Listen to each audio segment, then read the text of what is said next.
Matrix কখন consistent আর inconsistent হয় এটা যদি তুমি না জানো তাহলে ডব্লিউবিজেতে 2 নম্বর তোমার যাবেই যাবে।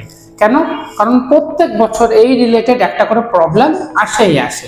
তোমাকে এরকম 3টে সমীকরণের সলিউশন বার করতে দেওয়া আছে, তখন তুমি কি করবে, এই 3টে সমীকরণের যে এক্স ওয়াই জেড এর যেগুলো কোএফিসিয়েন্ট গুলো আছে এইগুলোকে নিয়ে যদি তুমি ম্যাট্রিক্স বানাও, এবং সেই ম্যাট্রিক্স থেকেই আসে আমাদের কনসিস্টেন্ট এবং ইনকনসিস্টেন্টের ধারণা। তাহলে কনসিস্টেন্ট আমরা বলতে কি বুঝি, যদি বলি এই যে 3টে ইকুয়েশন দেওয়া আছে, এই 3টে ইকুয়েশন থেকে যদি তুমি সলিউশন পাও, সলিউশন যদি এক্সিস্ট করে, তাহলে আমরা বলি সেই ম্যাট্রিক্সটা হলো কনসিস্টেন্ট ম্যাট্রিক্স। আর সলিউশন যদি এক্সিস্ট না করে তাহলে আমরা বলে থাকি ইনকনসিস্টেন্ট ম্যাট্রিক্স।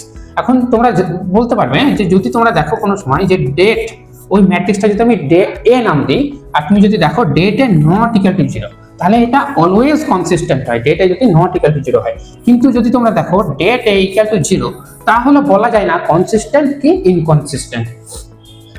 কনসিস্টেন্টের ক্ষেত্রে একটা সলিউশনে থাকতে পারে, একাধিক সলিউশন থাকতে পারে, কিন্তু ডেট এ নন জিরো এইটা মানে হলো একটা সলিউশন আছে, একটা সলিউশন আছে।